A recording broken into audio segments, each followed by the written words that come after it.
இந்த நிகழ்வை திருமறையின் வசனங்களோடு ஓதிக்காட்ட தொடங்கி வைக்க எங்களுடைய நேசத்திற்குரிய ஆசிரியர் மஸ்ஜிதே இலாஹியின் தலைமை இமாம் திரு அப்துல் ஹசீப் பாக்கவி அவர்களை மேடைக்கு அழைக்கின்றோம். அஊது பில்லாஹி மினஷ் ஷைத்தானிர் ரஜீம். பிஸ்மில்லாஹிர் ரஹ்மானிர் ரஹீம். وعلى الله قصد السبيل ومنها جائر ولو شاء لهداكم أجمعين. هو الذي أنزل من السماء ماء من السماء ماء لكم منه شراب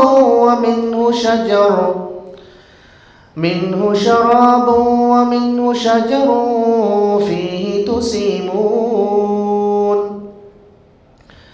ينبت لكم به الزرع والزيتون والنخيل والأعناب ومن كل الثمرات إن في ذلك لآية لقوم يتفكرون. وسخر لكم الليل والنهار والشمس والقمر والنجوم مسخرات بأمره إن في ذلك لآيات لقوم يعقلون.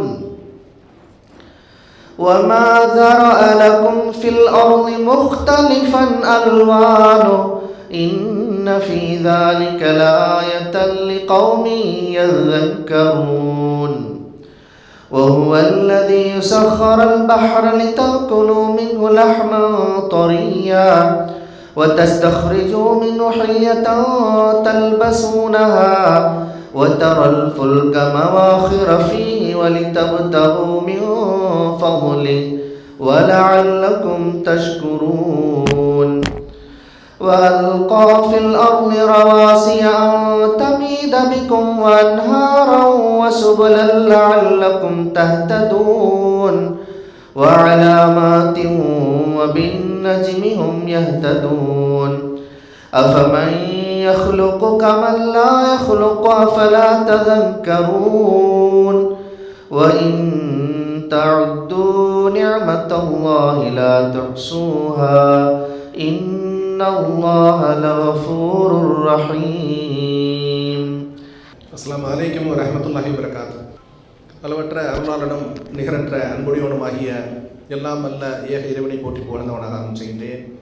அவனது சாந்தியும் சமாதானமும் நம்முடைய நாயகம் நபிகள் நாயகம் ஸல்லல்லாஹு அலைஹி வஸல்லம் அவர்கள் மீதும் அன்னாரது குடும்பத்தினர்கள் தோழர்கள் அவர்கள் வழிவந்த அனைவர்கள் மீதும் குறிப்பாக இங்கு அமர்ந்திருக்கும் நம் அனைவர்கள் மீதும் அவனது சாந்தியும் சமாதானம் என்றும் நின்று நின்றவனுமாக. அஸ்ஸலாமு அலைக்கும் வரஹ்மத்துல்லாஹி வபரகாத்துஹு. அல்ஹம்துலில்லாஹ், இன்றைக்கி ஒரு சிறப்பான நிகழ்ச்சிக்கு நீங்கள் எல்லாம் ஒன்று சேர்ந்துருக்கிறோம். நம்ம ரிஃபா சேம்பர் ஆஃப் காமர்ஸ் அப்படின்னு சொல்லிட்டு ஒரு அமைப்பு, அது 2015 ஆரம்பித்து தொடர்ந்து நடந்துகிட்ருக்கு. வட மாநிலங்கள்லாம் கொஞ்சம் நல்லா செஞ்சிட்ருக்குறாங்க. இப்போ மகாராஷ்டிராவாக இருக்கட்டும், கர்நாடகாவாக இருக்கட்டும், தமிழ்நாட்டிலையும் சென்னை, வாணியம்பாடி அது மாதிரி செஞ்சிட்ருக்காங்க. இப்போ திருச்சி சாப்டர் ஓப்பன் பண்ணணும் அப்படின்னு சொல்லிட்டு நம்ம ஜமாத் மூலமாக உட்காந்து நம்ம பேசுகிற சமயத்தில் நம்ம இங்கே உள்ள வணிகர்கள் எல்லாத்தையும் ஒருங்கிணைக்கணும் அப்படிங்கிற ஒரு இதில் நம்ம இதை ஸ்டார்ட் பண்ணலாம் அப்படின்னு சொல்லிட்டு. ஏன்னா இப்போ எல்லோரும் பார்த்திங்கன்னா ஒவ்வொரு இப்போ சமூகமும் பார்த்திங்க அப்படின்னு சொன்னால், இப்போ வணிக சமூகம் அப்படின்னு சொன்னால் இப்போ நம்ம நகரத்தா சமூகம் இருப்பாங்க, செட்டியார்னு சொல்லுவோம். இப்போ அவங்கெல்லாம் வியாபாரத்தில் ஊறி போனவங்க சாதாரணமாகவே. இப்போ சமீப காலங்களில் பார்த்திங்கன்னா நாடார் சமூகம், அவங்களும் பார்த்திங்கன்னா ஒரு குறிப்பிட்ட காலத்தில் பார்த்திங்கன்னா நல்ல மேல்நிலையில் இன்றைக்கி இருக்காங்க. எல்லாமே பார்த்திங்கன்னா ஒரு சேம்பர் வச்சுருக்காங்க. ஸோ நமக்கு ஒரு சேம்பர் வேணும் அப்படின்னு சொல்லும்போது இந்த சேம்பரை நம்ம யூஸ் பண்ணிக்குவோம். அதில் எல்லாருக்கும் நமக்கு கீழ்நிலையிலேருந்து ஒரு சின்ன லெவலில் பிஸ்னஸ் பண்ணுறவங்கலேருந்து மேல்நிலையில் பெரிய லெவலில் பிஸ்னஸ் பண்ணுறவங்க வரைக்கும் நம்ம இதை பயன்படுத்தலாம் அப்படிங்கிற மாதிரி. சில பேர் நிறைய பேர் இங்கே பிஸ்னஸில் நிறைய சாப்டர்ஸ், அதாவது நிறைய இது இருக்கும். இப்போ இங்கே பார்த்தீங்கன்னா வியாபார கழகம் இருக்குது, சேம்பர் ஆஃப் காமர்ஸ் இங்கே திருச்சியிலே வச்சுருக்காங்க. இப்போ நானே அதில் ஒரு எக்ஸிக்யூட்டிவ் மெம்பராக இருக்கிறேன் நான். அதே மாதிரி வந்து டீப்டான்னு சொல்லிட்டு வச்சுருக்கிறாங்க, வணிகர் பேரவை இருக்குது, வணிகர் சங்கங்களின் பேரமைப்பு இருக்குது. ஸோ இந்த மாதிரி நிறைய அமைப்புகள் இருக்குது. ஒன்று எல்லாம் வியாபாரத்துக்காக, வியாபாரிகளுக்காக செயல்படக்கூடிய, அது அவங்களோட நன்மைகளை நாடி செயல்படக்கூடிய ஒரு அமைப்பு. அது மாதிரி தான் இந்த ரிஃபாவும் நம்ம வந்து அது மாதிரி முடிவு பண்ணி நம்ம செஞ்சுருக்கோம். இப்போ ரிஃபா அப்படின்னு சொல்லி சொன்னால் பொதுவாக வந்து புதுசாக இருக்கிற மாதிரி தெரியும். இது புதுசு ஒன்றும் இல்லை. இது ரிஃபா சேம்பர் ஆஃப் காமர்ஸ் அப்படின்னு சொல்லி சொல்கிறது அதாவது நெட்வொர்க்கிங் மூலமாக எல்லாரையும் ஒருங்கிணைச்சி அவங்களோட பிஸ்னஸ் டெவலப்மெண்ட்டுக்காக பேசுகிறது. அதாவது பிஸ்னஸ் எப்படி செய்யணும் அப்படிங்கிறது தான் இதில் முக்கியம். பிஸ்னஸ் எல்லாரும் செஞ்சிடலாம். இங்கே பார்த்தீங்கன்னா நீங்கள் வந்து பழந்துன்னு கொட்டை போட்ட ஆட்கள் மாதிரி எல்லாம் பிஸ்னஸ் உள்ளவங்களாம் நிறைய பேர் இங்கே இருக்கிறீங்க. நீங்கள் ஏன்னா 2 ஜென்ரேஷன் 3 ஜென்ரேஷன் பண்ணவங்கலாம் கூட சில பேர் பிஸ்னஸில் இருக்கிறாங்க. இப்போ இப்போ ஸ்டீல் இதில் பார்த்தீங்க அப்படின்னா இப்போ சிராஜ் சாப் வந்துருக்குறாங்க. இப்போ அவங்கெல்லாம் அந்த மாதிரி இப்போ காஜாண்டில் இருக்கிறாங்க. இப்போ என்ன பார்த்தீங்கன்னா வியாபாரத்தில் வந்து ரொம்ப நாளாக அந்த ஃபீல்டில் இருக்கிறாங்க. எல்லாரும் பிஸ்னஸ் பண்ணலாம் அப்படிங்கிறத விட எப்படி பிஸ்னஸ் பண்ணலாம், எத்திக்ஸோட பிஸ்னஸ் பண்ணணும் அப்படிங்கிறது தான் நம்ம நோக்கம். இப்போ இறைவன் சொல்லி காமிக்கிறான் சூரா ஜும்மாவில், நீங்கள் எப்படி உங்களுக்கு தொழுகைக்கு அழைக்கப்பட்டால் உடனே தொழுகை வியாபாரத்தை விட்டு வாங்கன்னு சொல்லும்போது அடுத்த வசனத்திலே உடனே சொல்கிறான், நீங்கள் இங்கேயே உட்காந்துட்டு பள்ளியிலேயே நீங்கள் உட்காந்துருக்காதீங்க, இந்த பூமியை உங்களுக்காக நாங்கள் அருள்வளமாக ஆக்கி வச்சுருக்கிறோம், நீங்கள் உங்களோட அருளை தேடுங்கள்னு சொல்லிட்டு வியாபாரம் செய்யுங்கன்னு சொல்லி காமிக்கிறேன். இப்போ நமக்கு முன்மாதிரி அப்படின்னு சொல்லி சொன்னோம்னா நம்ம நபிகள் நாயகம் ஸல்லல்லாஹு அலைஹி வஸல்லம் தான். அவங்களுக்கு பெரிய ஒரு வணிகராக இருந்திருக்காங்க. கதிஜா அம்மாவோட அந்த வணிக பொருட்களை வந்து சிரியாவுக்கு எடுத்துகிட்டு போயிட்டு பண்ணிட்டு வரும்போது அவங்க இதுவரையும் அவங்க எத்தனையோ பேர்கிட்ட அவங்க பிஸ்னஸ் பண்ண வகையில் அவங்களோட வாணிபம் வந்து மிகச்சிறந்த லாபத்தை கொடுத்துருக்கு அப்படின்னு சொல்லிட்டு நம்ம வரலாறுகளில் நம்ம படிக்கிறோம். உலகம் வந்து ரொம்ப சுருக்கி போச்சு. அப்போ அதுக்கு தகுந்த மாதிரி நம்ம அப்டேட் ஆகிக்கிட்டே இருக்கணும். இப்போ அதை வந்து செஞ்சு கொடுக்குறது தான் இப்போ ரிஃபா இருக்குது. அதனால் வந்து இப்போ நீங்கள் நிறைய மக்கள் நீங்கள் வந்திருக்கிறீங்க, அல்ஹம்துலில்லாஹ். அந்த ரிஃபாவில் வந்து நீங்கள் எல்லாம் உறுப்பினர் ஆகணும் அப்படின்னு சொல்லி கேட்டுக்கிறேன். இன்றைக்கி வியாபாரங்கிறது எல்லாருமே வியாபாரியாக தான் இருக்கும், யாரும் தொழிலதிபராக இல்லை. தொழிலதிபர் ஆகணுன்னாக்கா நம்ம பல பிஸ்னஸ், பல வியாபாரங்கள் இருக்கணும், டர்ன் ஓவர் இருக்கணும். அந்தளவுக்கு நம்மளுக்கு இன்றைக்கி வழிகாட்டி இல்லை. நான் ஒரு 30-35 வருஷமாக நான் கேள்விப்பட்டது வந்து தெரிஞ்ச தொழிலை தொட்டவனு கேட்டான், தெரியாத தொழில் தொட்டவனு கேட்டான், தெரிஞ்ச தொழிலை விட்டவனு கேட்டான் அப்படின்ற ஒரு பழமொழி ஒரு 30 வருஷத்துக்கு முன்னாடி இருந்தது. இன்றைக்கி காலம் அப்படி இல்லை. இன்றைக்கி போட்டி காலமாச்சு. நீங்கள் உலகம் கையில் வந்துருச்சு. இன்றைக்கி எல்லாமே தெரிஞ்சிருக்கு. பட் வழிகாட்டி நமக்கு சரியான வழிகாட்டிகள் வேணும். நம்மளுடைய இங்கே ஊருக்கு தந்தாப்புல உள்ள வழிகாட்டிகள், அதுக்கு தான் இந்த ரிஃபாக நம்மளுக்கு ஒரு வழிகாட்டியாகவும் மக்கள் எல்லோரும் பயனடையணும், அது முன்னேற்றத்துக்கு என்ன வழிங்கிறது நம்மளுக்கு வழிகாட்டியாக ரிஃபா இருக்குது. அல்ஹம்துலில்லாஹி ரப்பில் ஆலமீன் வஸ்ஸலாத்து வஸ்ஸலாம் அலா நபி ஸல்லல்லாஹு அலைஹி வஸல்லம் வ அலா ஆலிஹி வஸஹ்பிஹி அஜ்மஈன் இலா யௌமித்தீன். எல்லா புகழும் நம்மை படைத்து பரிபாலிக்கும் ஏகவல்லவன் அல்லாஹ் ஒருவனுக்கே உரியது. அவனுடைய சாந்தியும் சமாதானமும் எம்பெருமான் நபிகளார் ஸல்லல்லாஹு அலைஹி வஸல்லம் மீதும் உத்தம சஹாபாக்கள் மீதும் குறிப்பாக இங்கு வந்திருக்கும் அனைவர் மீதும் உண்டாவதாக. அன்பார்ந்த சகோதர சகோதரிகளே, எனக்கு ஒரு 5 பேர் உங்களுடைய பிஸ்னஸ் சொன்னால் நல்லாயிருக்கும். யாருனாச்சும் 5 பேர் சொல்லுங்கள். ஓகே, யூ பாப்புலர் ஆட்டோமொபைல்ஸ், மாஷா அல்லாஹ், ஜஸாக்கல்லாஹ். சொல்லுங்கள். அமீர் பாஷா பாலக்கரையில் வந்து குயின்ஸ் வேர்ல்டுன்னு சொல்லக்கூடிய குயின்ஸ் வேர்ல்டு விமன் பிற்கால வந்து கம்ப்ளீட்டாக விமன் செக்ஷன் பாலக்கரையில், அது இல்லாமல் ப்ளஸ் ரைட் சாய்ஸ்ன்னு சொல்லக்கூடிய மென்ஸ் வேர் கிட்ஸ் வேர் வந்து ஒரு 8 இயர்ஸாக ரன் பண்ணிட்டு ரீட்டைலில் இருக்கீங்க. 2 3வது பியூட்டி சலூன் சும்மா வீட்டில் எடுத்துச்சு sales and service. Very good, மாஷா அல்லாஹ், ஜஸாக்கல்லாஹ் ஹைர். நான் ஏன் கேட்குறேன்னா, இது ஒரு வாய்ப்பு இல்லையா? இது ஒரு வாய்ப்பு, இறைவன் நமக்கு கொடுத்துருக்கிற வாய்ப்பு. அதை நம்ம பயன்படுத்தணும். உடனே ஃபஸ்ட்டாக இவர் எந்திரிச்சார், மாஷா அல்லாஹ், அந்த வாய்ப்பை பயன்படுத்த. அவருக்கு கேட்காம இன்னொருத்தர் சொன்னார், அவர் இன்னும் பயனடைஞ்சார், அவர் இன்னும் பெனிஃபிட் பண்ணி. ஸோ இதெல்லாம் ஒரு வாய்ப்பு. இப்போ ஷாஜான் பை பேண்ட் போட்டிருக்காரு, ஆலன் சோலின்ட்டு போட மாட்டான், 1744 போடுவோம் இல்லையா? அவன் பேண்ட்டும் வைப்பான், அவன் ப்ராடக்டுடைய நேமும் வைப்பான். எங்கெல்லாம் வாய்ப்பு கிடைக்குதோ அங்கெல்லாம் லேபிளிங் பண்ணிகிட்டே இருக்கணும். ஸோ ஃபர்ஸ்ட் ஆஃப் ஆல் இது தெரிஞ்சு இங்கே கிடைச்சோன்னா எல்லாரும் எந்திரிச்சு நிற்கணும். இங்கே கேட்குற ஆள் 5 பேர்னா தின்னறணும். அடுத்த வாட்டி நீங்கள் எங்கே போனாலும் ஆஸ் எ பிஸ்னஸ் மேனு ஆப்பர்ச்சுனிட்டியை பயன்படுத்துங்க. அது ஃபஸ்ட்டு ஃபோர்மோஸ்ட்டு. அல்ஹம்துலில்லாஹ், ஜஸாக்கல்லாஹ் ஹைர். முதலில் வந்து இந்த ஒரு நிகழ்ச்சிக்காக ஏற்பாடு செஞ்சு இந்த மாதிரி மக்களை அழைத்து இப்படி ஒரு நல்ல ஒரு நிகழ்ச்சியை நடத்திய மேடைகள் அமைந்திருக்கும் அனைவர் மீதும் என்னுடைய மனமார்ந்த நன்றியை தெரிவித்துக் கொள்கின்றேன். இதில் எதிலுமே வந்துட்டு சுயநலம் என்பதே இல்லை. இது வந்து குறிப்பாக பொதுநலம் சார்ந்த ஒரு விஷயமாக தான் இருக்கின்றது. இதில் ரிஃபாவுக்கு எந்த பெனிஃபிட்டும் இல்லை, ஆனால் இது குறிப்பாக மக்களுக்காக தான். மற்ற சேம்பர் ஆஃப் காமர்ஸோ மற்ற நெட்வொர்க்கிங் குரூப்போ அதில் வந்து கமர்ஷியல் ரீதியாக எதுவுமே இல்லை, அல்ஹம்துலில்லாஹ். ஸோ இந்த ஒரு சின்ன ஒரு ப்ரெசன்டேஷன் நான் ரிஃபாவை நீங்கள் முதல்ல தெரிஞ்சுக்கோங்க. அந்த ஃபஸ்ட்டு சைடில் நாங்கள் சேம்பர் ஆஃப் காமர்ஸ்னால் என்ன சொல்லுங்கள். நம்ம இன்டராக்ட் பண்ணுவோம், அது நிறைய இங்கிலீஷில் இருக்கும். எனக்கு தெரிஞ்ச சில தமிழ் வார்த்தைகள் நான் சொல்லிடுவேன், தெரியாது நீங்கள் கேட்டுக்கலாம். மேடையில் இருக்கணும்னு சொல்லுவாங்க, அது பிரச்சனை இல்லை. என்னங்க வணிகவை கூட்டமைப்பு. அப்போ என்ன பயன் இதனால்? Interaction between businessman. Okay, right. வேறு இங்கே சொல்லுங்கள்.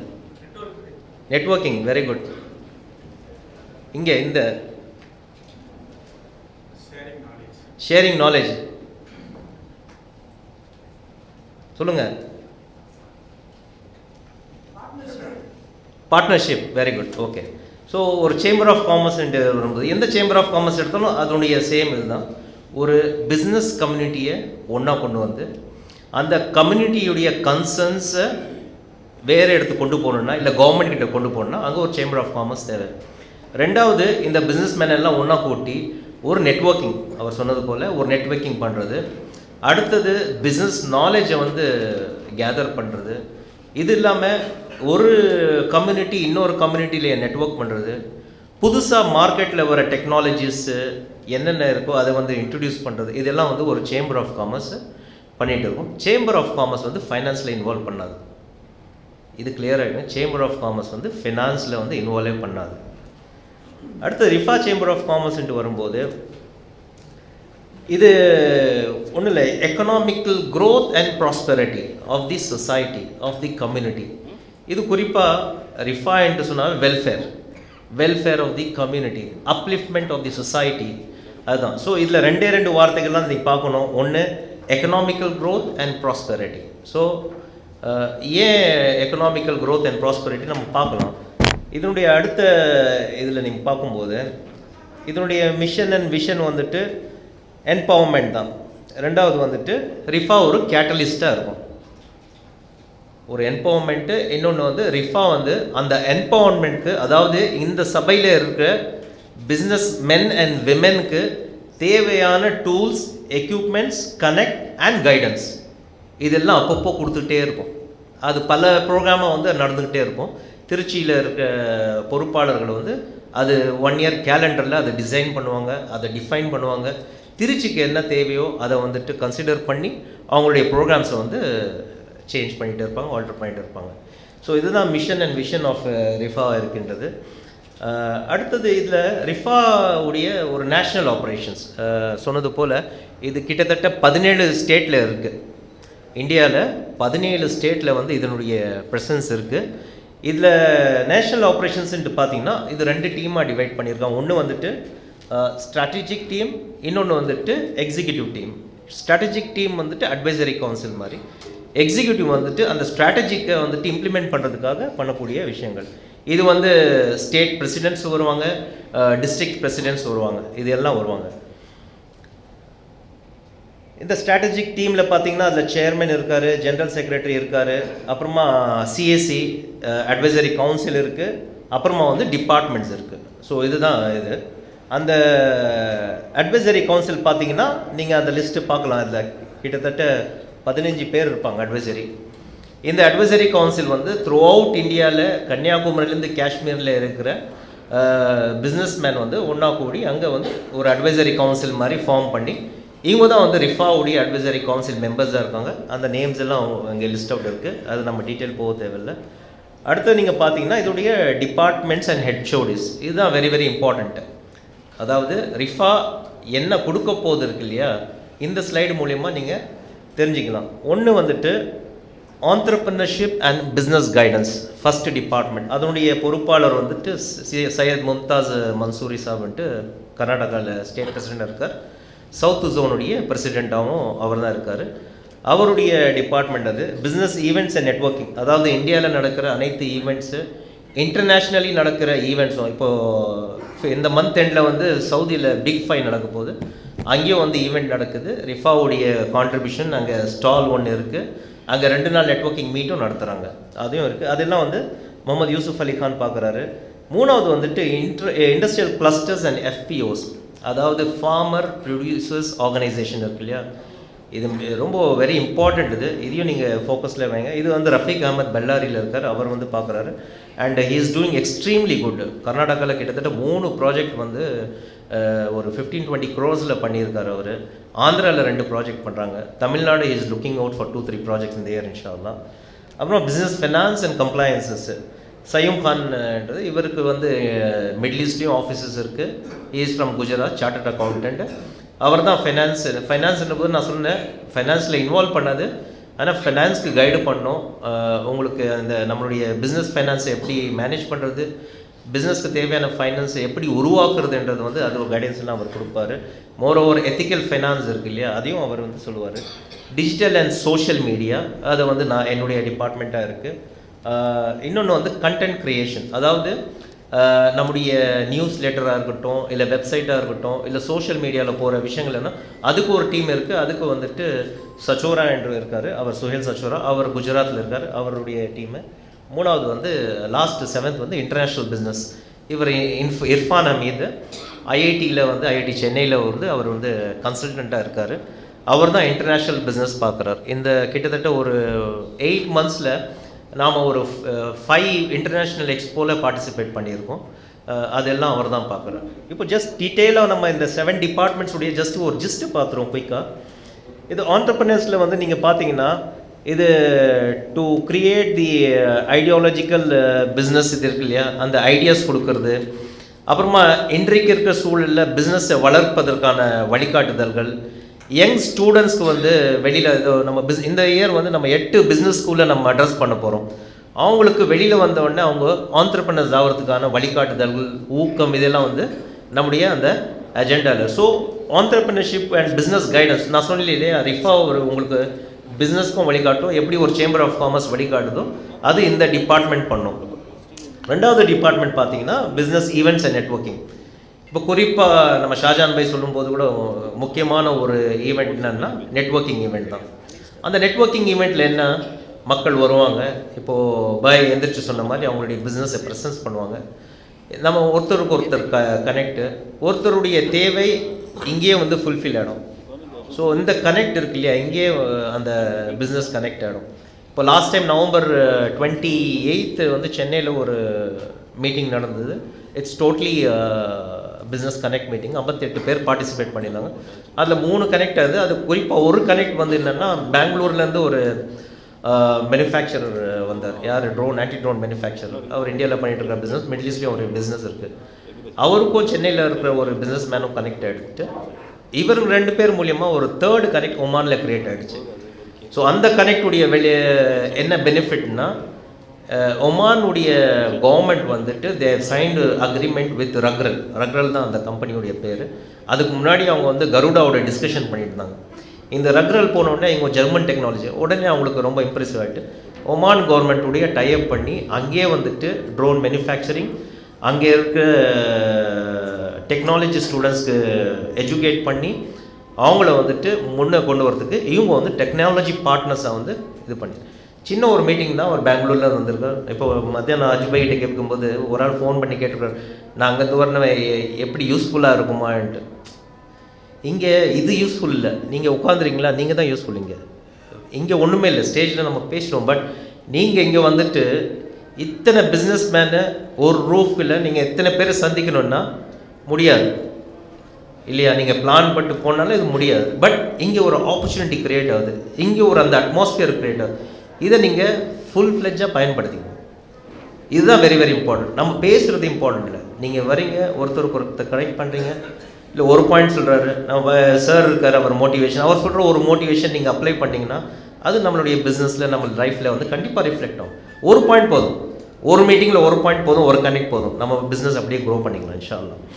ஸோ இது இந்த டிபார்ட்மெண்ட் வந்து ஈவெண்ட்ஸ் என்னது. 3வது வந்துட்டு industrial clusters and FPOs. FPO நான் சொன்னது போல் வந்துட்டு ஃபார்மர்ஸ் உடைய ஒரு ஆர்கனைசேஷன், ப்ரொடியூசர்ஸ் ஆர்கனைசேஷன், எதுனாச்சும் இருக்கலாம், அக்ரிகல்ச்சர் ரிலேட்டட் தான் மோஸ்ட்லி இருக்குது.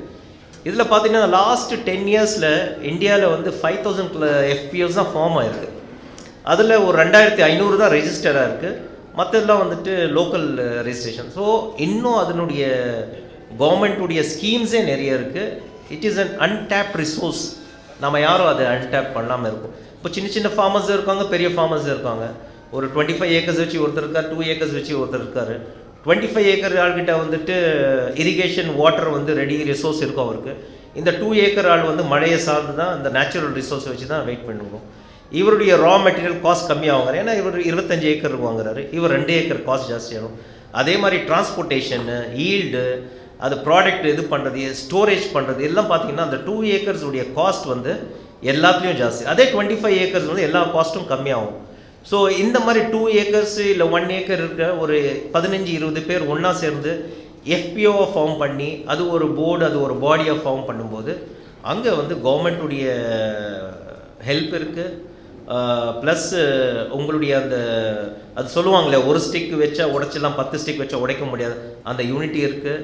அப்புறமா நீங்கள் வந்து பெரிய லெவலில் நீங்கள் பண்ணும்போது அனைத்து விதமான purchase profit, logistics profit, sales profit, இந்த 3லையும் நீங்கள் ப்ராஃபிட் எடுக்கலாம். ஸோ இது ஒரு எஃபிஓடைய. அதே மாதிரி கிளஸ்டர், நீங்கள் எதனாச்சும் இண்டஸ்ட்ரீஸ் இருக்குது, ஃபர்னிச்சர்ஸ் இண்டஸ்ட்ரி இருக்குது, இல்லை வேறு எதனாச்சும் இண்டஸ்ட்ரீஸ் இருக்குது.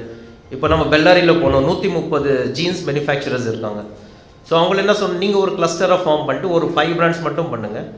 ஒரு ஸ்டேட்டுக்கு வந்து நீங்கள் 1 lakh ஜீன்ஸ் வந்து மந்த்லி ப்ரொடியூஸ் பண்ணுங்கள் அந்த 5 பிராண்ட்ஸில். ஏன்னா அவங்க வெறும் ஜாப் ஒர்க்கில் தான் இருக்காங்க இப்போது. ஸோ ஜாப் ஒர்க் என்ன, இன்றைக்கி ஒரு ஆள் கொடுப்பார் ஆர்டர், வேலை போடணுன்னா அங்கே போயிடுவாங்க, ஜாபை கற்றுக்கணும் கட் ஆகிடும். பட் நீங்கள் ஒரு பிராண்டு க்ரியேட் பண்ணிங்கன்னா நீங்கள் உங்கள் பிராண்ட் தான் மார்க்கெட்டில் போகும். ஸோ அதுக்கான ஒரு வாய்ப்பு சூழல் நம்ம க்ரியேட் பண்ணி கொடுத்துருக்கோம். தமிழ்நாட்டில் மட்டும் 1 lakh ஜீன்ஸ் வந்து நாம் ஏஜென்ட் மூலியமாக நம்ம கைட் பண்ணுவோம்னு சொல்லிட்டு ரிஃபா பண்ணிட்டு வந்து அது ப்ராசஸ் நடக்குது. ஏன்னா அனைத்து பேரும் ஒன்றா வந்துட்டு பண்ணுறது பெரிய ஒரு ப்ராப்ளம் தான். பட் அந்த மைண்ட் செட் இதெல்லாம் சேரணும் இன்ஷா அல்லாஹ். அது இது 4வது வந்து பிஸ்னஸ் ஃபைனான்ஸ் அண்டு இது நான் காம்ப்ளையன்சஸ். அதாவது இன்றைய பிஸ்னஸில் வந்து ஜிஎஸ்டி எல்லாம் இருக்குது. நிறைய பிஸ்னஸ் என்னாச்சு, ஜிஎஸ்டி லான்ச் ஆனால் நிறைய பிஸ்னஸ் க்ளோஸ் ஆகிடுச்சு. ஏன்னா நம்ம அந்த கம்ப்ளையன்சஸில் வரவே இல்லை. சடனாக அது வந்துட்டு அப்ளிகேஷனில் வந்தவுடனே நிறைய business got shut down. So அந்த கம்ப்ளையன்சஸ் வந்து ரிஃபா மூலியமாக இந்த ஃபினான்ஸ், இந்த டிபார்ட்மெண்ட், அதாவது பிஸ்னஸ் ஃபைனான்ஸ் அண்ட் காம்ப்ளையன்ஸ் வந்து கைட் பண்ணிகிட்டே இருக்கும். எத்திக்கல் ஃபைனான்ஸும் சொல்லிகிட்டு இருக்கோம். டிஜிட்டல் அண்ட் சோஷியல் மீடியா வந்து இன்றைக்கு இருக்கிற அந்த வெப்சைட்டு, அப்புறமா யூடியூப்பு, அப்புறமா நம்மளுடைய வெப் வீடியோஸ் இருக்குது, start up and scale up videos ஆன்லைனில் இருக்குது. அதனுடைய ப்ளஸ் வியூவர்ஷிப்பு, இன்ஸ்டாகிராமு, இதிலெல்லாம் வந்து நம்முடைய வியூவர்ஷிப் இன்க்ரீஸ் பண்ணுறதுக்கு இந்த டிபார்ட்மெண்ட் வந்து அது செயல்படுத்திகிட்டே இருக்கும். 6வதாக வந்துட்டு நம்மளுடைய கண்டென்ட் க்ரியேஷன். அதாவது இப்போது நம்ம ஒரு விஷயத்தை வெளியில் கொண்டு போகணுன்னா அதனுடைய ப்ரெசன்டேஷன் வந்து வெரி இம்பார்ட்டண்ட், அதனுடைய லாங்குவேஜ் வெரி இம்பார்ட்டண்ட்டு, அதனுடைய ஆடியன்ஸ்க்கு ஏற்ற மாதிரி நம்ம வந்து கண்டென்ட் கொடுக்கணும். ஏன்னா இப்போது கண்டென்ட் தான் வந்து வெரி இம்பார்ட்டண்ட்டாக இருக்குது. ஸோ அதுக்கு ஒரு டீமு. ஸோ எங்கெல்லாம் நம்ம வந்துட்டு வெப்சைட்டில் போகிறதோ, இல்லை இன்ஸ்டாவில் போகிறதோ, இல்லை ஃபேஸ்புக்கில் போகிறதோ, இல்லை வாட்ஸ்அப் மூலயமா நம்மளுடைய மார்க்கெட்டிங் பண்ணும்போது அதில் வந்து வர கண்டென்ட் வந்து இந்த டிபார்ட்மெண்ட்டு பார்த்துக்குவோம். ஃபைனலி இந்த 7th டிபார்ட்மெண்ட் என்னென்னு பார்த்தீங்கன்னா international business. It's beautiful department. ரொம்ப ஃபஸ்ட் கிளாஸாக பண்ணிகிட்ருக்காங்க. லாஸ்ட் 5-6 இயர், லாஸ்ட் ஒரு 8-9 மந்த்ஸில் வந்து நம்முடைய இன்டர்நேஷ்னல் பிஸ்னஸ் வந்து டன்சானியாவில் நம்ம பார்ட்டிசிபேட் பண்ணுவோம். இப்போ இந்த மந்த் எண்டில் we are participating in Big 5 Saudi Arabia ரியாதில் பார்ட்டிசிபேட் பண்ணுறோம்.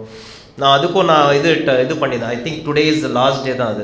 அதுக்கு 8 days பேக்கேஜ் இருக்குது. அதில் உம்ரா இருக்குது, எக்ஸிபிஷன் விசிட்ஸ் இருக்குது, ஹோட்டல் ஸ்டே இருக்குது, ப்ளஸ் 2 நெட்வொர்க்கிங் மீட் இருக்குது. இது எல்லாம் பேக்கேஜ் 85,000 தான்.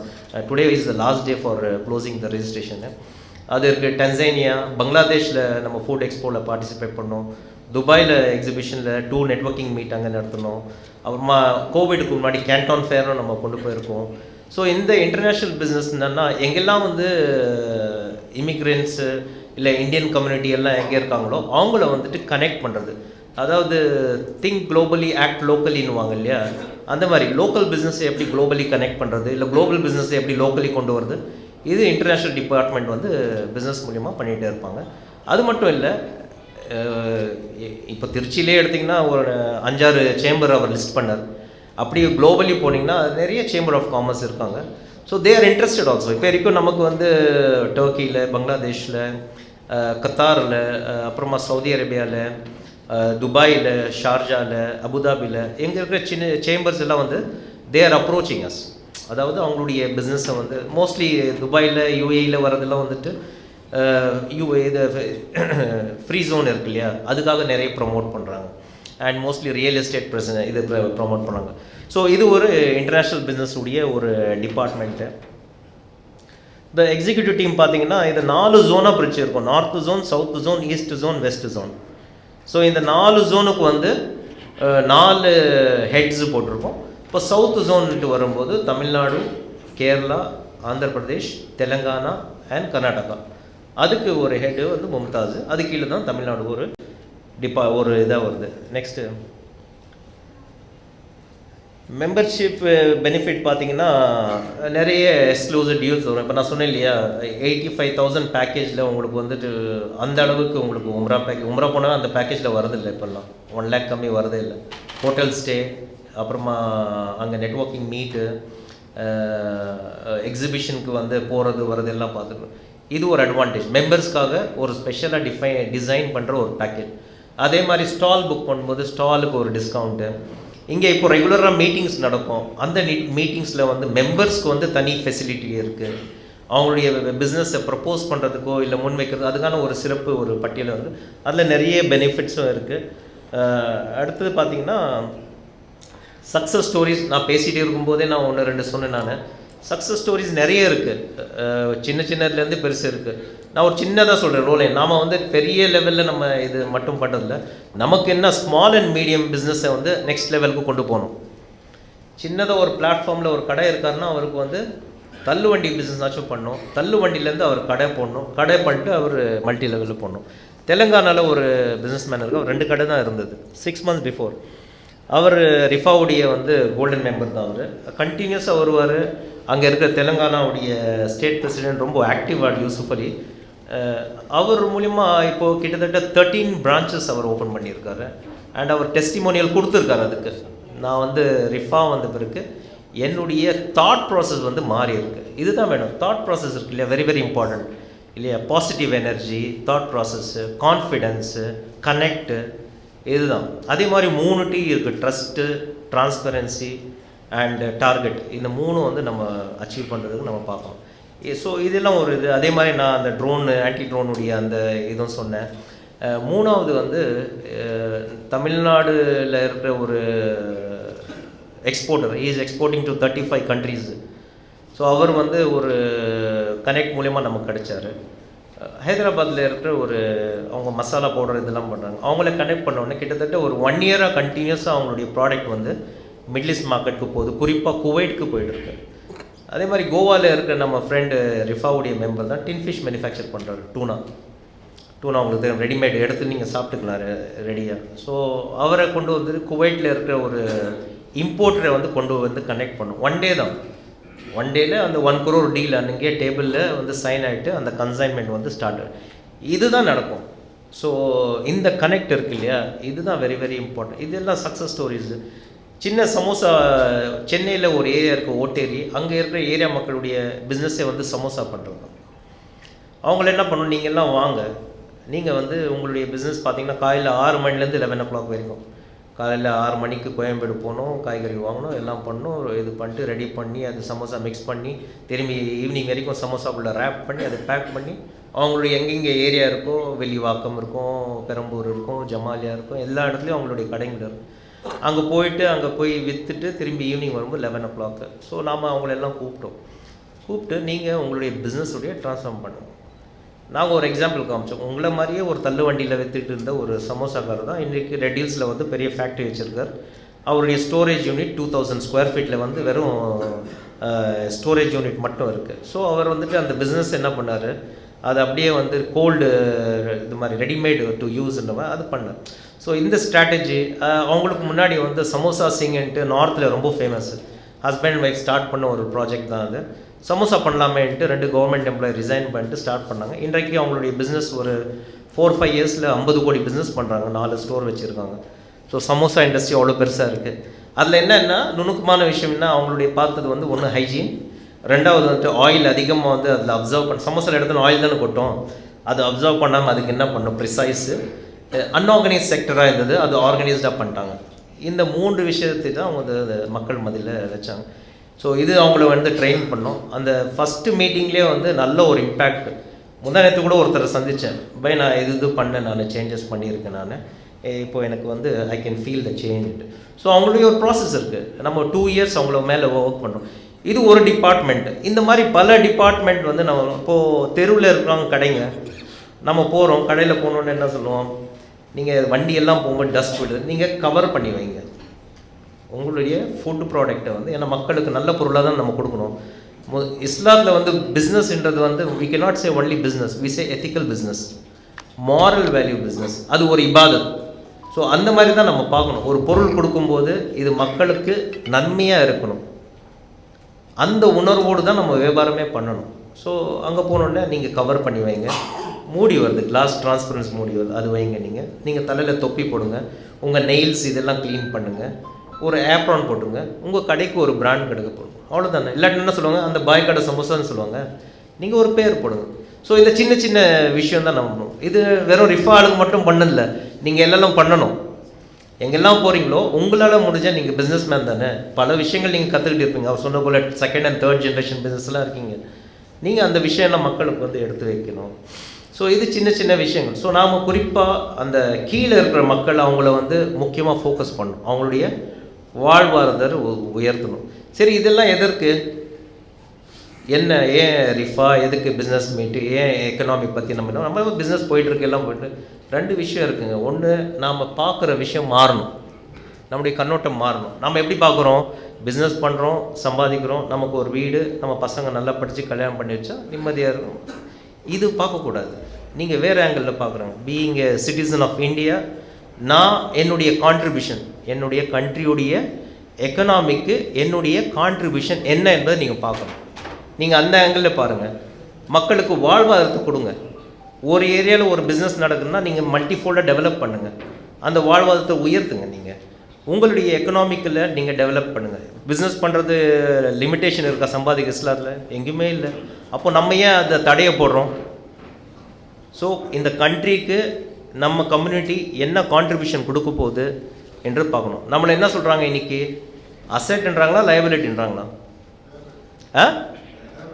லயபிலிட்டின்றாங்க, பிஎம்ஏ சொல்கிறார் இல்லையா? We are not liabilities. அது எப்படி ப்ரூவ் பண்ணுறது? எல்லாம் என்ன பார்ப்பாங்க, ஸ்டாட்டிஸ்டிக்ஸ் தானே பார்ப்பாங்க. முஸ்லீம் கம்யூனிட்டி ஜிஎஸ்டி எவ்வளோ பே பண்ணுறாங்க, ஜிடிபியுடைய கான்ட்ரிபியூஷன் எவ்வளோன்னு பார்ப்பாங்க. அதில் நம்ம 2% கம்மியாக இருக்கும். இன்னொரு சின்ன கம்யூனிட்டி 2% இருக்கிற கம்யூனிட்டி 26% அவங்களுடைய கான்ட்ரிபியூஷன் இருக்குது. அப்போ யாருக்கு முக்கியத்துவம் கொடுப்பாங்க? அவங்க தான் பாலிசி கொடுப்பாங்க. ஸோ ஸ்டாட்டிஸ்டிக்ஸ் பார்ப்பாங்க. ஸோ அந்த ஸ்டாட்டிஸ்டிக்ஸில் நாம் முன்னேறணும். 2வது, we should show to the nation நாம் வந்து ஒரு அசெட்டாக இருக்கணும்.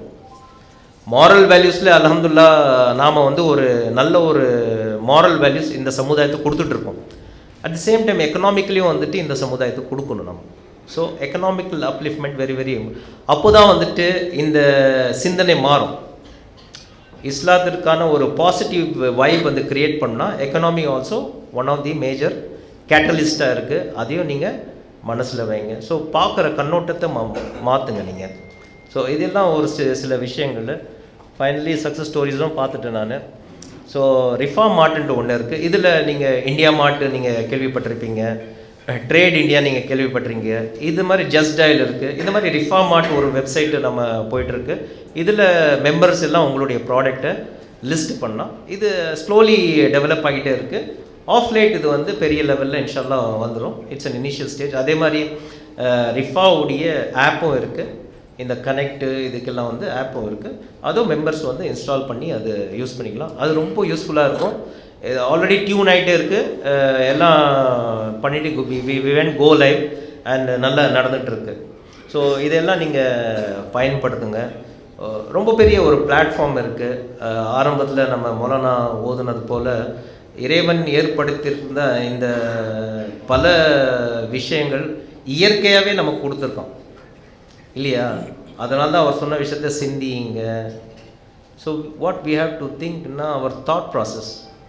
அல்லாஹ் தாலா தானே சொல்கிறான், சிந்திங்கன்னு தான் சொல்கிறான். ஸோ இந்த விஷயத்தை நீங்கள் மனசில் வைங்க.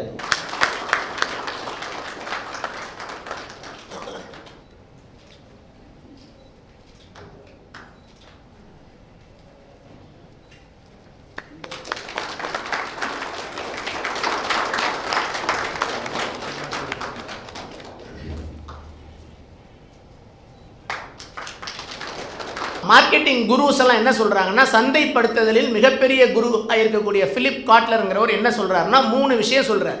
எந்த ஒரு வியாபாரத்தையும் பெருக்கணும் அப்படின்னு சொன்னால் 3 விஷயம் வேணும். 1, நமக்கு புது கஸ்டமர்ஸ் வேணும், நியூ யூசர்ஸ், புதிதாக உபயோகப்படுத்தக்கூடியவர்கள், நம்மிடம் வரக்கூடியவர்கள், நியூ யூசர்ஸ். அதை நம்ம நியூ கஸ்டமர்ஸ்னு கூட நம்ம வச்சுக்கலாம். அடுத்து நியூ யூசர்ஸ், புதிய பயன்பாடுகள். நம்ம விற்கக்கூடிய பொருளுக்கு புதிய பயன்பாடுகள் வந்தால் ஆட்டோமேட்டிக்காக புதிய யூசர் வர ஆரம்பிச்சிருவாங்க. புதிய பயன்பாடுகள் வர வேண்டும். அப்புறம் மோர் யூசேஜ், அதிகமாக பயன்பட வேண்டும். அது அழியிற வேகம் இருக்கு இல்லையா, அது அழியக்கூடிய வேகம் வந்து அதிகமாகும். அப்போ பயன்பாடு கூடுது. நியூ யூசர்ஸ் மோர் யூசேஜுங்கிறாங்க. இந்த 3ம் நடக்கும்போது நம்முடைய சந்தை விரிவடைகிறது, எக்ஸ்பான்ஷன் நடக்குது. இப்போ இந்த தண்ணி இருக்குல்ல, இந்த தண்ணி வந்து தண்ணியுடைய சந்தை எப்படி பெருசானுச்சு, இப்படி இந்த மாதிரி பேக்கேஜ் ட்ரிங்கிங் வாட்டர்னு இப்படி பாட்டிலில் போட்டு இப்படி கொண்டாந்து வச்ச உடனே நீங்கள் இதே இது வந்து அந்த இடத்துல வந்து ஒரு இடத்துல தண்ணி வச்சுருந்தா எத்தனை பேர் போய் அங்கே தண்ணியை குடிச்சிருப்பீங்க? கடைசியாக எந்திரிச்சு போகும்போது தாகத்தை கட்டுப்படுத்தி சில பேர் அங்கே 10 பேர் நின்னா குடிக்காமல் கூட வீட்டுக்கு போய் குடிச்சிக்கலான்னு போயிடுவீங்க. அங்கே மொத்தமாக 10 லிட்டரோ 15 லிட்டரோக்கு மேலே வந்து இந்த 200 பேருக்கு செலவாயிருக்காரு. ஆனால் அதே இது ஒவ்வொருத்தங்க கையிலையும் ஒரு 300 ml 500 ml பாட்டிலோ அந்த மீட்டிங்கில் கொடுக்குறாங்கன்னா அப்போ என்ன ஆகுது? சந்தை எத்தனை மடங்கு அது பெரிதாகிறது? மோர் யூசேஜ். ஏன்னா உங்கள் சௌரியமாக இருக்குது, அடுத்தவங்களை கேட்டு வாங்கி குடிக்காமல் உங்கள் கையிலே இருந்தால் நீங்கள் வேணுங்கிறப்பெல்லாம் எடுத்து நீங்கள் குடிச்சிக்கிறீங்க. அப்போ அந்த மினரல் வாட்டருடைய தொழிலுடைய தன்மை எப்படி விரிஞ்சுது? சாப்பிட்றப்பெல்லாம் வந்து இந்த டம்ளரில் ஊற்றி வைக்காமல் ஒரு பாட்டில் வைக்க ஆரம்பித்தாங்க. மீட்டிங்லாம் ஒரு பாட்டில் வைக்க ஆரம்பித்தாங்க. ட்ராவலில் நம்ம வீட்டில் வந்து பாட்டிலேருந்து எடுத்துகிட்டு போனேன், சில்வர் பாட்டில் எடுத்துகிட்டு போனோம், கூஜாவில் எடுத்துகிட்டு போனோம், தூக்கில் எடுத்துகிட்டு போனோம், கண்ணாடி பாட்டிலில் எடுத்துகிட்டு போனோம். அதெல்லாம் இல்லை. இப்போ கிளம்புறப்ப தண்ணி இருக்கா, அதெல்லாம் வாங்கிக்கிறேன், நான் ரயில்வே ஸ்டேஷனில் வாங்கிக்கிறேன், போகிற வழியில் வாங்கிக்கிறேன் அப்படின்னு சொல்கிறோம். அப்போ அந்த method of packaging and availability வந்து அதோடைய சந்தையை நம்ம சோம்பேறித்தனமாகவும் ஆக்கி சந்தையை பல மடங்கு விரிவடைய செய்கிறது. அதில் இருக்கிற மிச்சம் இருக்க தண்ணியை நிறைய பேர் தூக்கத்தில் ரயில்வே ட்ரெயின்லேருந்து இறங்குறப்ப எடுத்துகிட்டு கூட போக மாட்டாங்க. பல பாட்டில்களில் பாதி தண்ணியோடு அங்கே வந்து இருந்துக்கிட்டே இருக்கும். இதை பார்த்துருக்கீங்களா இல்லையா? எத்தனையோ முறை நாம் பார்த்துருக்கிறோம். சில நேரத்தில் அதுதான் இருக்குது அப்படின்னா அதை கை கழுவ கூட நாம் பயன்படுத்தி இருக்கிறோம். அப்போ சந்தை விரிவடைவதற்கான வாய்ப்பு மோர் யூசேஜ் எப்படி கூடும், புதிய யூசர்ஸ் எப்படி வருவாங்க, புதிய பயன்பாடுகள் எப்படி வரும். நான் பேச வந்தது வந்து ஒரு வணிக உளவியல். இந்த சைக்காலஜி வந்து ரொம்ப ரொம்ப முக்கியம். மனுஷனுடைய மனசு சம்மந்தப்பட்டது. மனசில் நினைக்கிறதோட காரணத்தை அறிஞ்சிக்கிற ஒரு வித்தை தான் சைக்காலஜி. சைக்காலஜிங்கிறது என்ன? ஒவ்வொரு மனுஷனும் ஒவ்வொரு சூழ்நிலையிலையும் எப்படிலாம் நடந்துக்கிறான், என்ன மாதிரி முடிவுகள் எடுக்கிறான், ஏன் எடுக்கிறான் அப்படிங்கிறது ஒரு பெரிய விந்தை. அதுக்கு பின்னாடி இருக்கிற சீக்ரெட்டை நம்ம கொஞ்சம் அவுத்தோம்னு சொன்னால், நம்ம அதை வணிகத்தில் எப்படி பயன்படுத்தலான்னு சொன்னால் நமக்கு அது வந்து பல மடங்கு லாபத்தை கொடுக்கும், சில நேரங்களில் நஷ்டத்தை தவிர்க்கும், நம்ம செலவுகளை குறைக்கும், நம்மளுடைய வருமானங்களை கூட்டும். இந்த மாதிரி அதை எப்படி பயன்படுத்திக்கலாம் அப்படிங்கிறதுல சில விஷயங்கள், சில பிரின்சிபிள்ஸ் இருக்குது. அந்த பிரின்சிபிள்ஸ் ஒரு 5-6 பிரின்சிபல், அதில் வந்து ஒரு 2-3க்கு நான் சில உதாரணங்கள் சொன்னால் வணிகர்களுக்கு ரொம்ப அழகாக புரியும். இதில் தான் எல்லாத்துலேயுமே சைக்காலஜி இருக்குது. ஒரு பிராண்டுடைய லோகோவை வடிவமைப்பதில் சைக்காலஜி இருக்குது. அதில் என்ன கலரை சூஸ் பண்ணுறாங்கன்றதுல சைக்காலஜி இருக்குது. ஒரு ஸ்டோரில் ஏதாவது ஒரு மியூசிக்கை ப்ளே பண்ணுறாங்கன்னா அதில் சைக்காலஜி இருக்குது. அங்கே ஸ்டாஃப் என்ன மாதிரி யூனிஃபார்ம் போட்டிருக்காங்க, எப்படி இருக்காங்கங்கிறதுல ஒரு சைக்காலஜி இருக்குது. ஸோ ஒரு ஸ்டோருடைய லொக்கேஷன் அமைஞ்ச இடத்த வச்சு அந்த ஸ்டோரை மதிப்பிடுறதுல ஒரு சைக்காலஜி இருக்குது. அதனால் இந்த வாடிக்கையாளர்கள் கன்சியூமர் பிஹேவியரல் சைக்காலஜிங்கிற ஒரு விஷயம் வந்து ஒரு மிகப்பெரிய சப்ஜெக்ட், உளவியல். அது நீங்களே வந்து நம்ம கஸ்டமராக இருக்கும்போது எப்படி இருப்போமோ அதே மாதிரி தான் நம்ம செல்லராக இருக்கும்போதும் நம்ம அதை உணர்ந்து புரிஞ்சிக்க வேண்டிய ஒரு முக்கியமான ஒரு விஷயம். ஒரு ப்ரைஸிங்கில் சைக்காலஜி இருக்குது, ஒரு விலையை எப்படி நிர்ணயம் பண்ணுறதுல சைக்காலஜி இருக்குது, ஒரு ஆஃபர் எப்படி போடுறோங்கிறதுல சைக்காலஜி இருக்குது, ஒரு விளம்பர வாசகம் எப்படி எழுதுகிறோங்கிறதுல அது ஒவ்வொரு வாசகத்தை அமைக்கக்கூடிய விதத்திலையும் வந்து ஒரு உளவியல் இருக்குது. அது விதவிதமான பலன்களை கொடுக்கும்.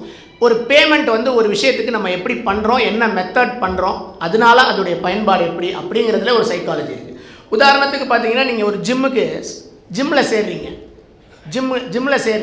அவங்க வருஷத்துக்கு 6000 ரூபாய் அப்படின்னு சொல்கிறாங்க சப்ஸ்கிரிப்ஷன், மாதம் 750 ரூபான்னு சொல்கிறாங்க. மாதம் 750 ரூபா, வருஷத்துக்கு கட்டினா 6000 ரூபான்னு சொல்கிறாங்க. நீங்கள் எதில் சேருவீங்க, எப்படி சேருவீங்க? நீங்கள் வந்து மாதத்தில் சேருவீங்க, சரி, வருஷத்தில் சேருவீங்க. உங்களுடைய காரணம் வேறு, உங்களுடைய காரணம் வேறு, ரைட்டா? ஆனால் இதெல்லாம் விட்டுருவோம். சரி, நீங்கள் பணம் மிச்சமாகுதுன்னு நினைக்கிறீங்க. அவர் வந்து எதுக்கு நம்ம போகலாமான்னு தெரியல, நம்ம பார்த்துட்டு ஒரு ட்ரையல் பார்த்துட்டு அதுக்கப்புறம் சேரலான்னு நினைக்கிறேன். சரி, இதில் வந்து யார் ரினியூ பண்ணுவான்னு நினைக்கிறீங்க? சப்ஸ்கிரிப்ஷனை யார் ரினியூ பண்ணுவா? மெம்பர்ஷிப்பை இது ரெண்டுமே இல்லை, மந்த்லியோ ஆனுவலோ நீங்கள் போய் அதில் பயன் ஏதாவது இருக்குன்னு தொடர்ச்சியாக போனீங்கன்னா தான் நீங்கள் ரினியூவே பண்ண போகிறீங்க. இப்போ நம்ம பணத்தை அதாவது சூடு இருக்கணும் சார். கையை விட்டு காசு போன அந்த ஒரு ஃபீல், அந்த சூடு எவ்வளோ நாளைக்கு இருக்கோ அது வரைக்கும் தான் உன்னை தேடி அதில் வந்து ஒரு பயனை நீங்கள் வந்து அடையணும்னு நினைப்பீங்க. இப்போ நீங்கள் வருஷ சப்ஸ்கிரிப்ஷன் கட்டியிருக்கீங்க அப்படின்னு சொன்னால் அதை நீங்கள் தொடர்ச்சியாக பயன்படுத்தி அதோடைய பயனை நீங்கள் முழுதும் உணர்ந்தீங்கன்னா நிச்சயமாக நீங்களும் ரினியூ பண்ணுவீங்க. இவர் ஒரு மாதம் போகிறாரு, 750 ரூபா கட்டியிருக்கோம், இன்னும் சில நாள் இப்போ 750 ரூபா தான் கட்டுறோன்னு அவருக்கு வந்து ஒரு பெரிய இன்வால்மெண்ட் இல்லாமல் அப்பப்போ கூட போயிட்டு அதுக்கப்புறம் ஒன்றும் பயன் இல்லைன்னு சொல்லி போகாமே இருக்கலாம். ஆனால் ஒரு வெற்றி எங்கே நடக்குது? நீங்களே அந்த ஜிம்மை நடத்துகிறதா இருந்தால் எந்த ஸ்கீமில் வேணாலும் சேர்ந்துக்கோங்க. ஆனால் வந்து அவங்கள தொடர்ச்சியாக வர வைக்கிறதுக்கு என்ன செய்கிறீங்களோ அப்போ தான் அவர்கிட்ட ஏதாவது ஒரு டிரான்ஸ்ஃபர்மேஷன் நடக்கும். ஒரு மாற்றத்தை அவருடைய சுற்றமும் நட்பும் வந்து அவர்கிட்ட சொல்லி, என்ன ஆள் இப்போ வந்து என்ன வெயிட்டாக இருக்கா, ஜிம்முக்கு போறியா, ஸ்மார்ட்டாக இருக்கா, நல்லா லுக்காக இருக்கா, வெயிட்டுக்கு இப்படி அவருக்கு ஊக்கமான வாசகங்கள் அவர் காதில் விழுந்துக்கிட்டே இருந்தால் அதை தொடர்ச்சியாக பண்ணணும்னு நினைப்பார். போன மாதிரி தெரியலேன்னு சொன்னான்னு வச்சுக்கோங்க, நீங்கள் போயிருக்கவும் மாட்டீங்க. அதில் ஆர்வமாக எவ்வளோ தூரம். அப்போ ஒரு வெற்றி எங்கே அங்கே நடக்குதுன்னா அந்த ஜிம் நடத்தக்கூடியவர்கள் உங்களை தொடர்ச்சியாக வர வைக்கிறதுக்கு ஏதாவது வேலை பண்ணிக்கிட்டே இருக்கணும். டெய்லி ஏதாவது ஒரு வேலை பண்ணிக்கிட்டே இருக்கணும். ஸோ நீங்கள் பேமெண்ட் கட்டுற விதம் ஒரு விதத்தில் உபயோகப்படுத்துது. அதை ரினியூ பண்ணுறதுக்கு நீங்கள் அந்த பயன்பாடு எப்படி இருக்குது அப்படிங்கிறதும் ரொம்ப ஒரு முக்கியமான விஷயம். இப்போது ஒரு சைக்காலஜியில் ஒரு பிரின்சிபல் இருக்குது, ஃபிக்ஸட் ஆக்ஷன் பேட்டர்ன் அப்படின்னு. நம்மலாம் வந்து என்னென்னா ரொம்ப கஷ்டப்பட்டு சிந்திக்கிறதுக்கு விரும்புறதில்லை. ஸ்டாண்டர்டாக ஒரு ஷார்ட்கட் மெத்தடில் முடிவுகளை எடுத்துகிறோம். ஸ்டாண்டர்டாக ஒரு ஷார்ட்கட் மெத்தடில் முடிவுகள் எடுக்கிறோம். இதுக்கு ஒரு ஆராய்ச்சி பண்ணியிருக்காங்க. இந்த வான்கோழி இருக்கு இல்லையா, வான்கோழி வந்து அதோடைய குஞ்சை எப்படி அடையாளம் கண்டுகொள்ளும்னா அது வந்து சீப் சீப் சீப் சீப்னு ஒரு சவுண்டு கொடுக்குமா. இந்த மாதிரி சத்தம் வந்துச்சுன்னா அது நம்மளுடைய குஞ்சு அப்படின்னு நினச்சி அதை காப்பாற்றும். அந்த சத்தம் வராததெல்லாம் அதோடைய குஞ்சுகள் இல்லை அப்படிங்கிறது, அதாவது அது வேறு பிராணி அப்படின்னு அது புரிஞ்சுக்கும். இப்படி தான் அது உருவத்தை பார்த்து அப்படிலாம் இல்லை, அந்த சத்தம் தான் அதுக்கு அதை அடையாளம் காட்டி கொடுக்குறது. அப்போ ஒருத்தர் ஒரு ஆராய்ச்சி பண்ணாராம். வேற ஒரு பிராணி போல் கேட்டுன்னு அதுக்கு ஒரு பரம எதிரி மாதிரி, இப்படி கீரையும் பாம்பும் எப்படி இருக்குமோ அந்த மாதிரி போல் கேட்டுன்னு அந்த மாதிரி ஒரு உருவ பொம்மை மாதிரி செஞ்சுட்டு அதை பார்த்த உடனே இந்த வான்கோழி போய் அட்டாக் பண்ணிடுச்சு. ஏன்னா அது எதிரின்னு அதுக்கு தெரியுது, எதிரின்னு தெரியுது. அதில் வந்து சீப் சீப் சத்தம் வரல, அதனால எதிரின்னு தெரிஞ்ச உடனே அதை போய் அமுக்கு அதை வந்து அழிக்க பார்க்கு. அவர் என்ன பண்ணுறாரு, அதுக்கப்புறம் அதே உருவ பொம்மைக்குள்ளே ஒரு சிப்பை வச்சு இந்த சீப் சீப்னு ஒரு சவுண்டு வர்ற மாதிரி செட் பண்ணுறாரு. இது சத்தம், இந்த சத்தம் கேட்ட உடனே அந்த வான்கோழியெல்லாம் என்ன பண்ணுது, இது நம்ம இனத்தை சேர்ந்தது அப்படின்னு சொல்லி அதை வந்து அரவணைத்து அதுக்கு வந்து ஒரு பாதுகாத்து அதை எந்த டேமேஜும் பண்ணலை. அவர் ரிமோட் கண்ட்ரோலில் அந்த சவுண்டை நிப்பாட்டுறாரு. அந்த சவுண்டை நிப்பாட்டின உடனே அடித்து உடனே சாத்திடுது. கொஞ்ச நேரத்திலே வந்து இது வேறு ஏதோ ஒரு பிராணி, நமக்கு எதிரி, நமக்கு ஏதோ ஒரு ஆபத்தை விளைவிக்க வந்த பிராணி, நம்ம குஞ்சு இல்லைன்னு சொல்லி அது வந்து செய்ய ஆரம்பிக்கும். இதுதான் விஷயம். மனுஷங்களும் அதே மாதிரி தான். நம்மளும் வந்து என்னென்னா ஏதோ ஒன்று எப்பயுமே ஒரு ஸ்டாண்டர்டாக வச்சுருக்கோம். ஸ்டாண்டர்டாக வந்து சில பேட்டர்ன் வச்சுருக்கோம். ஒன்று விலை கூட இருந்தால் நல்லாயிருக்கும், ஒன்று ரொம்ப விலை கம்மியாக இருந்தால் அது வந்து மட்டமாக, இப்படிலாம் வந்து நம்மளாவே சில விதமான பேட்டர்ன்ஸ், டிசிஷன் மேக்கிங் பேட்டர்ன்ஸ். அந்த ஊர்னா அப்படி தான் இருப்பாங்க, அந்த ஆளுங்கன்னா அப்படி தான் இருப்பாங்க, இவங்கெல்லாம் இப்படி தான் அப்படின்னு, இவங்கெல்லாம் வந்து நார்த் இந்தியன்ஸ்னால் இப்படி தான் இருப்பாங்க, கேரளைஸ்னால் இப்படி தான் இருப்பாங்க. இப்படி நம்மளுக்குள்ளே வந்து சில ஷார்ட்கட்ஸை நம்ம வந்து ஒரு ஃபிக்ஸட் ஆக்ஷன் பேட்டர்ன் அப்படின்னு சொல்லக்கூடிய வகையில் இதை நம்ம எப்படி பயன்படுத்திக்கணும், இதை எப்படி நம்ம சில நேரங்களில் நம்மளை காப்பாற்றிக்கணும், சில நேரத்தில் பயன்படுத்திக்கணும் அப்படின்னு சிந்திக்கிறது நம்மளுடைய முக்கியமான விஷயம். ஃபார் எக்ஸாம்பிள், இப்போ யாராவது வந்து நம்மள்ட்ட ஒரு உதவி கேட்குறாங்கன்னு வச்சுக்கோங்க, அந்த காரணத்தை சொல்லி கேட்டாங்கன்னா உதவி கிடைக்குது, சும்மா கேட்டாங்கன்னா கிடைக்கல. காரணத்தை சொல்லி கேட்டாங்கன்னா கிடைக்குது. எப்படின்னு சொல்கிறேன், இப்போ ஒரு பிச்சைக்காரங்க இருக்காங்க, ஏதோ அவங்க வந்து தர்மம் பண்ணுங்கம்மா, தர்மம் பண்ணுங்கப்பா அப்படின்னு சொல்கிறாங்கன்னா அவங்க கொஞ்சம் பேர் காசு போடுவாங்க. சாப்பிட்டு 4 நாளாச்சு தர்மம் போடுங்கப்பா அப்படின்னு சொன்னால் அவங்களுக்கு கூட நிறைய பேர் போடுவாங்களா, போட மாட்டாங்க. ஒரு சின்ன ஒரு சேஞ்சு தான் அங்கே நடக்குது. 2 பேருக்கும் தேவை காசு இல்லைன்றாங்க. ஆனால் அவர் சொல்லக்கூடிய வாசகம் எப்படிப்பட்டதாக இருக்குது. ஸோ ஏன்னா நம்ம மைண்ட் அப்படி ப்ரோக்ராம் ஆகிருக்கு. நம்ம மைண்டு நம்ம ஹோட்டலில் விட்டு சாப்பிட்டு வருவோம். ஏன் பார்த்தீங்கன்னா அதிகமான வந்து வறியவர்கள் எங்கே நிற்பாங்க, ஹோட்டல் வாசலில் வெளியில் நின்றுட்டு தான் கேட்பாங்க. ஏன்னா நமக்கு வந்து நம்ம நல்லா சாப்பிட்டு வரோம், இவங்க வந்து பசியோடு இருக்காங்க அப்படின்றப்ப அந்த உணர்வு நமக்கு தூண்டப்படும், அங்கே தர்மம் நிறைய கிடைக்கும்னு நினைக்கிறேன். அவனுக்கு தெரிஞ்ச சைக்காலஜி நமக்கு தெரியல, அவங்களுக்கு தெரிஞ்ச சைக்காலஜி நமக்கு தெரியணும். அதை எப்படி நம்ம வணிகத்தில் பயன்படுத்தணும்னு வந்து பார்க்கணும். இதுதான் விஷயம். இப்போ ஆடி தள்ளுபடி அப்படின்னு போடுறாங்க, ஆடி தள்ளுபடின்னு விளம்பரப்படுத்துகிறாங்க. அப்போ நம்ம ஆட்டோமேட்டிக்காக நமக்கு ஃபிக்ஸட் ஆக்ஷன் பேட்டர்ன் அப்படின்னா பயங்கர சீப்பாக இருக்கும் அப்படின்னு நினச்சி அதை எங்கேயா செக் பண்ணியிருக்கோமா இன்றைக்கி? அது முன்னாடி என்ன விலை இருந்துச்சு, இப்போ என்ன இருக்குது அப்படின்னு. ஆடி தள்ளுபடினா கம்மியாக இருக்கும் அப்படிங்கிற ஒரு ஃபிக்ஸட் ஆக்ஷன் பேட்டர்ன். சீப்னா அது வான்கோழி அப்படின்னு அது எப்படி நமக்கு அந்த வான்கோழிக்கு மைண்டுக்குள்ளே ரெஜிஸ்டர் ஆகிருக்கோ அது மாதிரி ஆடி தள்ளுபடி, ஆஃபர்னு ஒரு வார்த்தையை போட்டால் போதும், உடனே வந்து அங்கே எல்லாரும் போய் உட்கார்ந்துருப்போம். இப்போ நீங்கள் வந்து வியாபாரத்தில் எப்பயுமே ஒரு கஸ்டமர் வர்றாங்கன்னா ஒரு விலை கூட உள்ள ஒரு பொருளை காமிக்கிறீங்க அப்படின்னு வைங்க, ஒரு ஹை எண்ட் ப்ராடக்டை ப்ரமோட் பண்ணுறீங்க, அவங்க பட்ஜெட்டில் இல்லைங்கிறது தெரியும் அவங்களுடைய முக இதில் இருந்தோ இல்லை ஏதோ ஒன்று. அதுக்கப்புறம் பார்த்தீங்கன்னா ஒரு லோ எண்டோ இல்லைன்னா ஒரு அது ரொம்ப கீழே இருக்குது அப்படின்னு அவங்களுக்குள்ளே ஒரு உளவியல் வேறு இது ரெண்டுக்கும் நடுவில் இருக்கிறதா பார்த்தீங்கன்னா பாதி நேரம் எது விற்றுருக்கும், ஒரு மிடில் வேரியண்ட்டாக இடையில் உள்ளதாக தான் பெரும்பகுதி நேரம் நமக்கு விற்றுருக்கும்.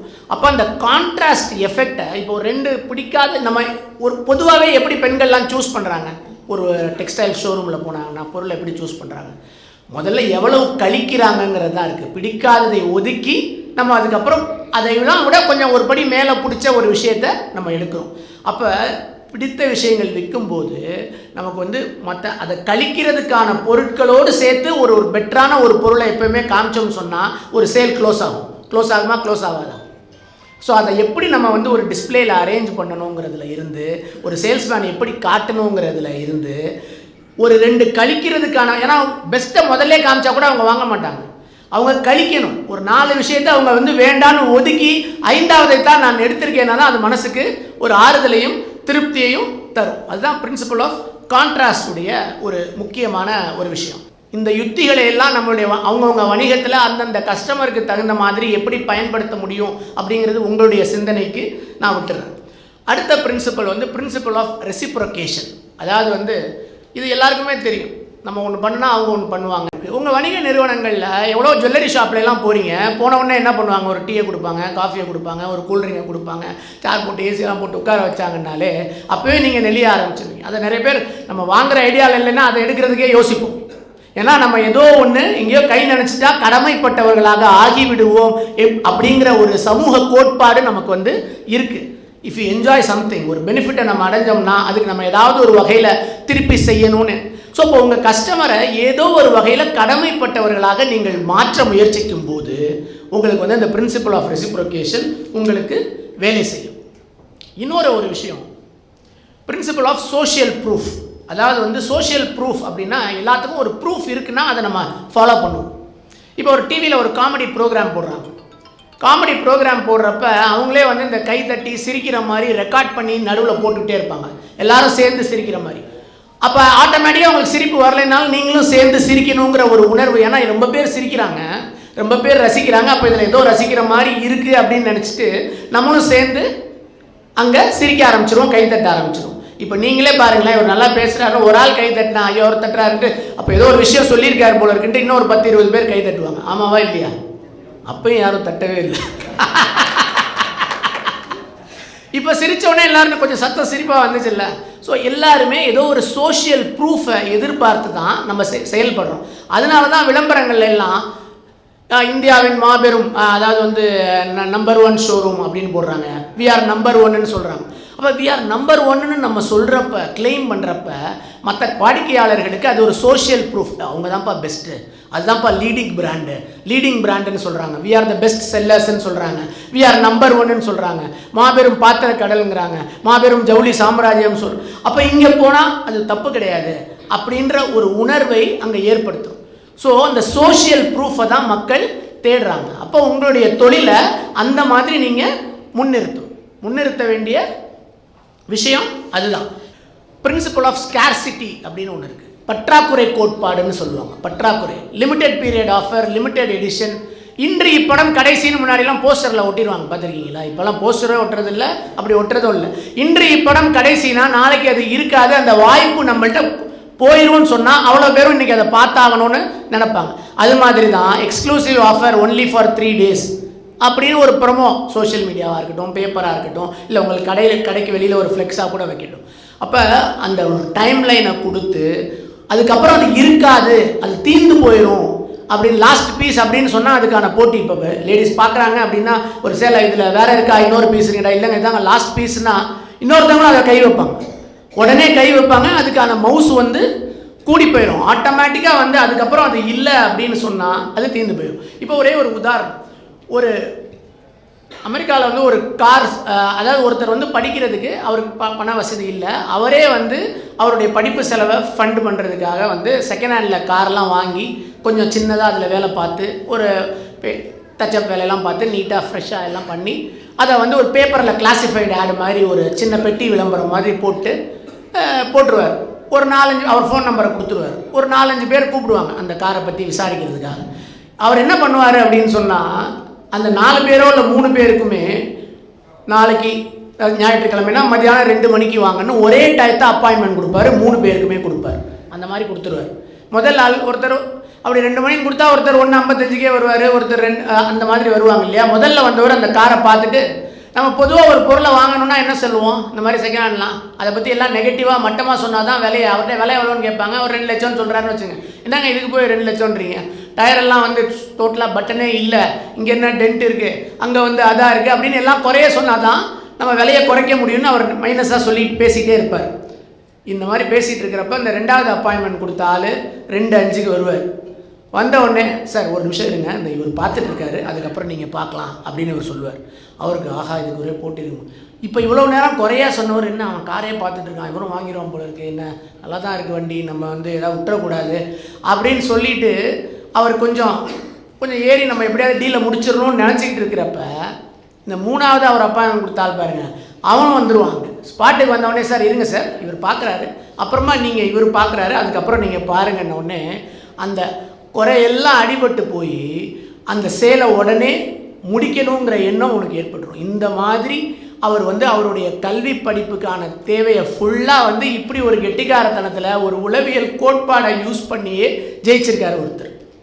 ஸோ இந்த மாதிரி தான் நம்மளுடைய வணிகங்களில் சில யுக்திகளை நம்ம பயன்படுத்த வேண்டியிருக்கு. அன்பிற்கினிய சகோதர சகோதரிகளே, முதலாவதாக இங்கே வருகை தந்திருக்கக்கூடிய அனைவருக்கும் இந்த ரிஃபா திருச்சி சாப்டரின் சார்பாக நெஞ்சார்ந்த நன்றிகளை வந்து தெரிவித்துக் கொள்கின்றோம். அல்ஹம்துலில்லாஹ், இந்த திருச்சி மாநகரத்திலே ஒரு புதிய பாய்ச்சலாக, புதிய ஒரு மைல்கல்லாக இன்று அல்லாஹ்வுடைய ஒரு மாபெரும் கிருபையால் இந்த ரிஃபா சாம்பர் இங்கே உதயமாகி இருக்கின்றது. இந்த சாம்பரின் மூலியமாக திருச்சியில் வாழக்கூடிய அனைத்து மக்களும் சிறப்பான முறையில் பயனடைய வேண்டும் என்று இறைவனிடத்தில் இந்த நேரத்தில் நான் வந்து பிரார்த்தனை செய்து கொள்கின்றேன். இப்பொழுது ரிஃபாவை பற்றி பல்வேறு அறிமுகங்களும் பல்வேறு விளக்கங்களும் இங்கே வந்து வழங்கப்பட்டிருக்கின்றன. கூடுதலான விளக்கங்கள், கூடுதலான அறிமுகங்கள் இன்ஷா அல்லாஹ் நாம் தனிப்பட்ட முறையிலும் சரி, அல்லது வந்து இது போன்ற நிகழ்வுகள் தொடர்ந்து நடைபெறக்கூடிய நிகழ்வுகளிலும் சரி, இன்னும் அதிகமான விஷயங்களை என்ன செய்ய நாம் பெற்றுக்கொள்ளலாம். 2 விஷயம்தான் இந்த ரிஃபா என்ற தளம் ஆரம்பிப்பதற்கான மிக முக்கியமான நோக்கம் என்பது. ஒன்று, புதிய தொழில் துவங்குவதற்கான ஒரு ஸ்ட்ராங் நெட்வொர்க்கை என்ன செய்கின்றது ரிஃபா வந்து வழங்குகிறது. புதிய தொழில் துவங்குவதற்கான ஒரு ஸ்ட்ராங் நெட்வொர்க் கிட்டத்தட்ட 17 மாநிலங்களில் இந்த ரிஃபா சாம்பர் இருக்கின்றது. 100க்கும் மேற்பட்ட சிட்டி நகரங்களில் ரிஃபாவுடைய சாப்டர் வந்து இயங்கிக் கொண்டிருக்கின்றது.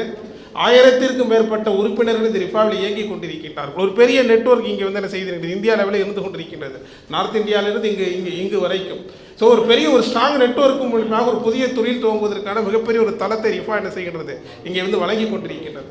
இரண்டாவதாக, வியாபாரத்தை அதிகரிப்பதற்கான லேட்டஸ்ட் மேனேஜ்மெண்ட் டெக்னிக் சொல்கிறோம்ல, நவீன மேலாண்மை யுக்திகள். இந்த இரண்டு விஷயங்கள் தான் ரிஃபா என்ன செய்கின்றது என்றால் தன்னை உறுப்பினர்களாக இணைத்து கொள்ளக்கூடியவர்களுக்கு வந்து வழங்குகின்றது. ஒரு சிறந்த தளமாக, அது போன்ற ஒரு தளமாக இந்த தளம் என்பது இயங்கும் இன்ஷா அல்லாஹ் என்ற அந்த உத்தரவாதத்தோடு நாம் இந்த நிகழ்ச்சியை நிறைவு செய்கின்றோம்.